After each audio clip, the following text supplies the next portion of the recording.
Quando os primeiros europeus chegaram aqui, eu gosto muito de falar isso, né, que eles se maravilharam, né, com toda essa riqueza que nós temos, que é a nossa floresta, né? E desde, né, do século XVI até o século atual, nós sofremos bastante, né, com a questão das invasões, né, do próprio não indígena ao nosso território. E com isso o que acontece, né? As matas vão sumindo, né, para ter o espaço para condomínios, para ter espaço para apartamentos, né? Então, o que resta hoje é um pedaço de terras, né, que nós estamos ocupando e que, ao nosso ver, né, ao ver dos nossos antepassados, até nós como lideranças de hoje, é uma coisa válida porque nós estamos resgatando o nosso território.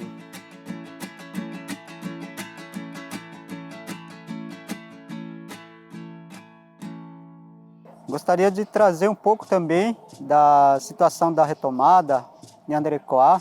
Podemos lembrar um pouco das situações climáticas, né? O que significa a natureza, o que significa o território, demarcação de terras. Isso significa muito para nós, porque nós somos guardiões dessa natureza.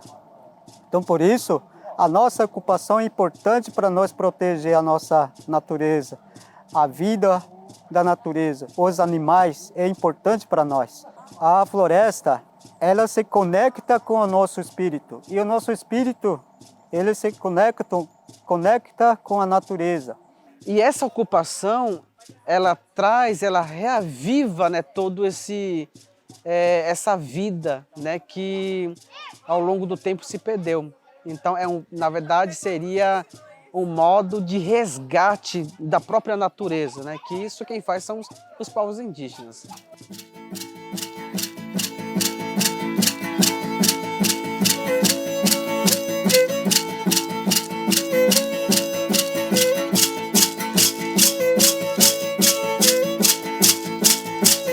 O encontro de hoje, ele é um desdobramento de um encontro que a gente realizou no ano passado, em uma parceria com a Unifesp, dentro de um evento do Diálogos da Cultura Oceânica.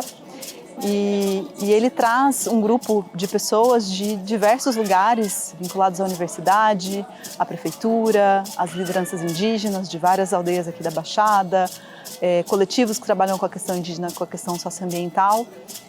E a ideia é que a gente faça esses ciclos de encontros, né, para pensar a questão das mudanças climáticas e seus impactos nas comunidades tradicionais, mas não só, né? A questão climática é uma questão que afeta a todas e todos nós. Na verdade, a gente está imerso na atmosfera, né? Isso significa que quando existem transformações dramáticas na atmosfera, isso afeta toda a população do planeta, né? Então, agora que a gente começa a ter ondas de calor em lugares como a Europa, né, ou na Ásia, ou na América do Norte, com muito mais intensidade, que a gente percebe, né, que isso sempre foi parte da nossa vida, mas agora isso demanda muito mais atenção. Então, hoje no encontro, em um dos grupos, a gente conversou sobre algo em comum entre as populações periféricas da cidade, entre os povos indígenas, entre os povos quilombolas, que são comunidades que estruturam o nosso corpo social, mas vão sofrer as consequências mais profundas da crise climática, né? O que a gente percebe é que as mudanças climáticas têm afetado principalmente as pessoas que têm menos recursos financeiros, que estão concentradas em lugares periféricos ou áreas de risco socioambiental. Então, por enquanto, são as pessoas que estão sofrendo mais, mas acho que essa mudança, esse impacto vai chegar para todo mundo, né? Tem aí uma diferença, né? A gente está todo mundo no mesmo mar, navegando um mar muito, vamos dizer, arriscado, mas algumas pessoas estão em embarcações mais seguras do que outros, né? Então, acho que a gente tem que pensar a mudança climática ou a crise climática a partir do ponto de vista político, social e econômico.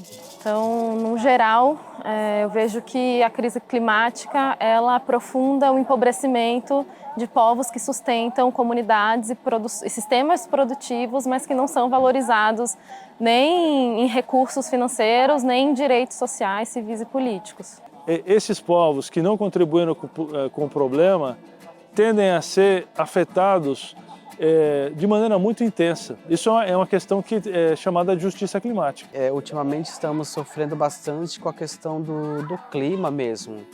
A nossa comunidade, a divisa, né, do território, quem faz é o rio, né? E o que nós estamos enfrentando agora é que nós estamos indo já para 2 anos e o nosso rio ele não seca.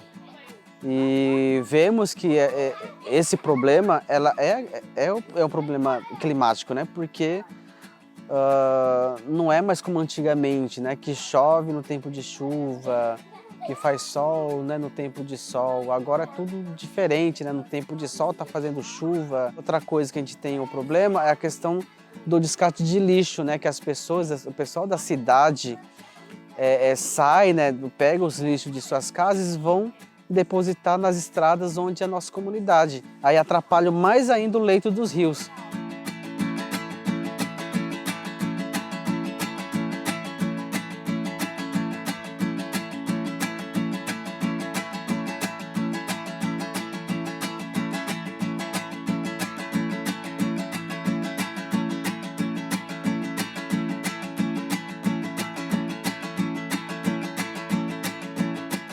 A importância desse encontro mostra que a mudança climática ela é um fator local, ela é uma luta territorializada e cada território tem os seus efeitos e as suas consequências para os povos que são empobrecidos, né?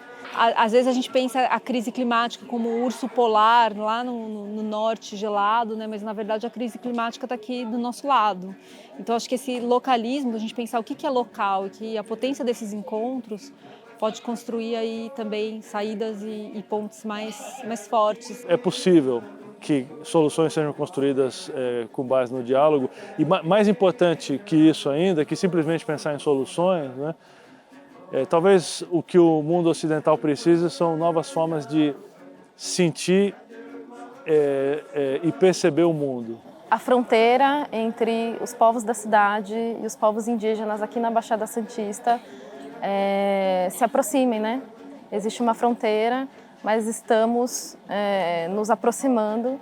E esse encontro, né, que está tendo aqui no território Nhanderecoa, né, que fica localizado aqui na cidade de Itanhaém, ela é bem importante, né? Ela é importante porque aqui nós estamos várias pessoas com pensamentos diferentes. E isso é válido, né? Porque é desse encontro que saem ideias, né? Ou uma ação que vai ser feita em prol do nosso clima. A partir do que nós temos de recursos, de ideias, de sonhos, de saberes, de fazeres, que a gente possa somar para enfrentar, né? Essa que é a grande questão, uma das grandes questões contemporâneas.